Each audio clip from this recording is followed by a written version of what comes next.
धन्यवाद अरविंद उरांव जी साहब, आपने बड़ी सार्थक बात कही और ये भी जानकारी दी कि कुछ राज्यों के विधायकों ने, राज्यों के मुख्यमंत्री ने अपनी तरफ से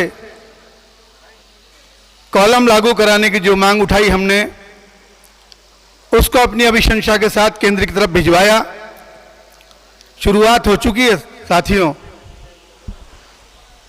यहाँ एक बात बहुत मैं जरूरी कहना चाहता हूँ कि एक आदमी भी, लोग कहते हैं कि अकेला चना भार नहीं फोड़ सकता, लेकिन अकेला चना भी भार फोड़ सकता है।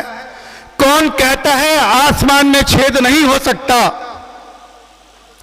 कौन कहता है आसमान में छेद नहीं हो सकता?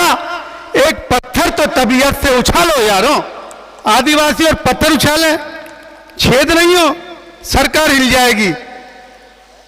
यह भी जानकारी आपको मिली कि 15 मार्च का क्या कार्यक्रम है, किंतु यह जानकारी मंच से आपको दी जाएगी। मैं इसके लिए अधिकृत नहीं हूं, लेकिन मैं अरविंद जी उरांव साहब का धन्यवाद करना चाहता हूं जिन्होंने अपनी बात रखी। धन्यवाद अरविंद जी।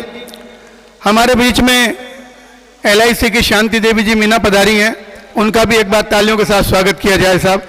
वो सब शख्स बधाई के पात्र हैं जो इस त्योहार में शामिल होने के लिए अपना समय दे रहे हैं। हमको तन, मन, धन और जान पड़े तो सुभाष चंद्र बोस का एक नारा था, तुम मुझे खून दो मैं तुम्हें आजादी दूंगा। लेकिन अगर पूरे देश के आदिवासी ये कहें कि तुम हमें खून दो, भारत सरकार हमें 8वां कॉलम देगी, तो क्या मंजूर है? बजाइए तालियां इसी बात पर। जय जोहार।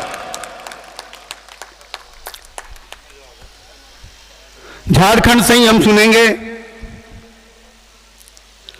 हमारे सामाजिक कार्यकर्ता श्री राजकुमार जी कुंजाम को।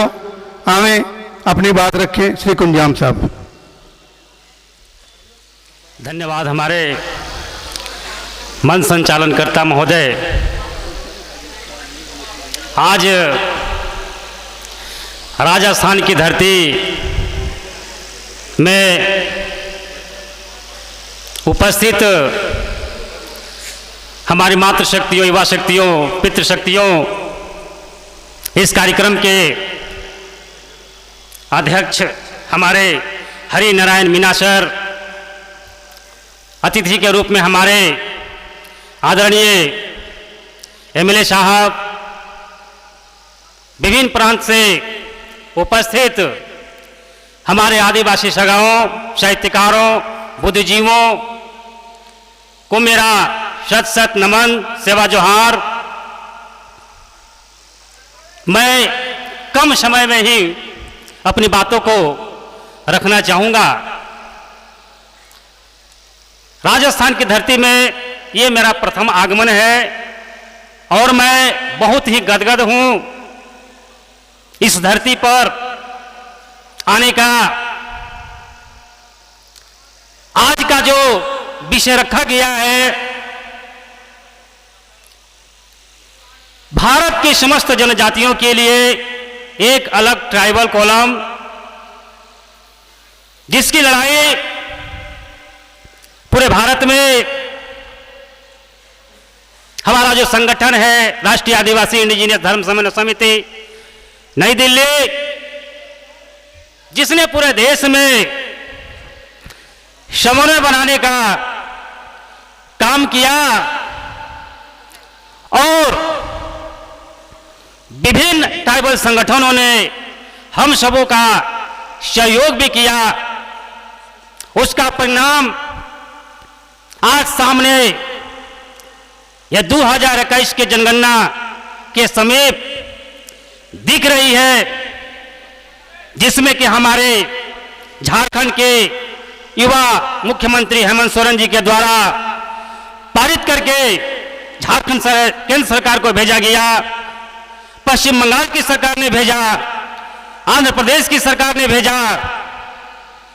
इस प्रकार देश के तमाम आदिवासी संगठनों एवं तमाम जनप्रतिनिधियों से मेरा आग्रह है कि अपने अपने राज्यों से भी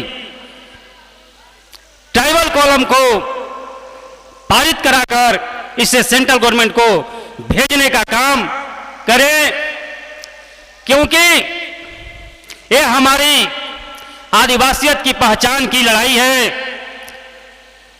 क्योंकि दुश्मन आए दिन वो लगा हुआ है, वो फुल टाइम काम कर रहा है पूरे देश में। हो सकता है हम कभी कभी पार्ट टाइम करते होंगे, लेकिन हमें भी फुल टाइम काम करने की जरूरत है, क्योंकि हम लोग नेचर को मानने वाले हैं, प्रकृति को मानने वाले हैं। हम लोग धर्म पूर्वी हैं, मानव निर्मित धर्म वाले हम लोग नहीं हैं। इस प्रकार अपनी संस्कृति को हमें बचाने के लिए एकजुट होकर जो हमारी मांग है ट्राइबल कॉलम, उसे हम लोग लेके रहें, यही हमारी आशा एवं विश्वास है। इसके साथ ही मैं अपने वक्तव्य को विराम देता हूं। आप सबों को मेरा हार्दिक सेवा जोहार। जय झारखंड। धन्यवाद राजकुमार जी कुंजाम साहब। झारखंड से आपने भी बताया कि झारखंड से, पश्चिमी बंगाल से, आंध्र प्रदेश से 8वें कॉलम की मांग के प्रस्ताव को आगे भिजवा दिया गया है। अधिकृत तो अध्यक्ष जी हैं, अध्यक्ष जी अपनी बात कहेंगे तब आपको विश्वास दिलाएंगे, लेकिन मैं